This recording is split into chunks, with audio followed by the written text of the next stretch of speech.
So ಅವರು ಹೋಗ್ಬೇಕಾದ್ರೆ ಸಾಮಾನ್ಯವಾಗಿ ನಮಗೆ ಟ್ರ್ಯಾಕ್ ಮಾಡೋದಕ್ಕೆ ಸ್ವಲ್ಪ ಕಷ್ಟ ಆಗ್ತಾ ಇತ್ತು. ಹಿಂದೆ ನಾವು ಏನ್ ಮಾಡ್ತಾ ಇದ್ವಿ, ಬೆಳಿಗ್ಗೆ ನಮ್ಮ ಬೀಟ್ ಸಿಬ್ಬಂದಿಯವರು ಒಂದು ರೌಂಡ್ ಎಲ್ಲ ಕಡೆ ಹೋಗಿ ಯಾವ ಮನೆಗೆ ಲಾಕ್ ಹಾಕಿತ್ತು ಅವನ್ನ ನಮಗೆ ಕಣ್ಣಿಗೆ ಯಾವ ಕಾರಣವೋ ಅವನ್ನ ನಾವು ನೋಟ್ ಮಾಡ್ಕೊಂಡು ಬಂದು ಅದ್ರ ಮೇಲೆ ನಾವು ನಿಗಾ ಇಡೋ ವ್ಯವಸ್ಥೆಯನ್ನ ಮಾಡ್ತಾ ಇದ್ವಿ.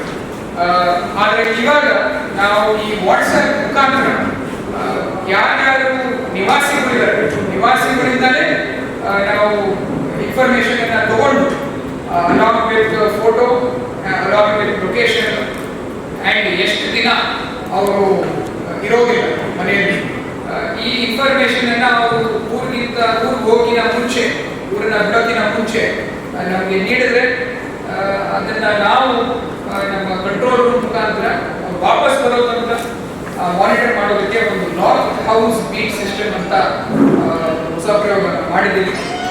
ಇದು ಜನರಲಿ ಹೇಗಾಗ್ತಾ ಇರುತ್ತೆ, ಯಾರ್ಯಾರಿಗೆ ಗೊತ್ತಿರುತ್ತೆ ಅವರು 112ಗೆ ಫೋನ್ ಮಾಡಿ ಹೇಳಿ ಹೋದಾಗ ನಾವು ಇದು ಮಾಡ್ತಾ ಇರ್ತೀವಿ. ಆದರೆ ಅದು ಅಷ್ಟು ನಮಗೆ ಸಮರ್ಪಕವಾಗಿ ಆಗ್ತಾ ಇರಲಿಲ್ಲ.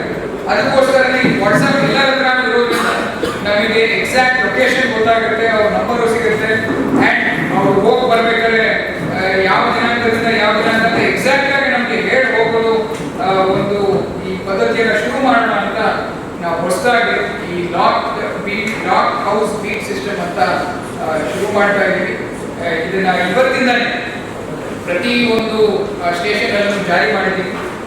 ನಾನು ಮಾಜಿ ಮಿತ್ರರಲ್ಲಿ ವಿನಂತಿ ಮಾಡಿಕೊಂಡು ದಯವಿಟ್ಟು ಇದ್ರ ಬಗ್ಗೆ ಹೆಚ್ಚು ನೀವು ಪ್ರಚಾರವನ್ನು ನೀಡಬೇಕು.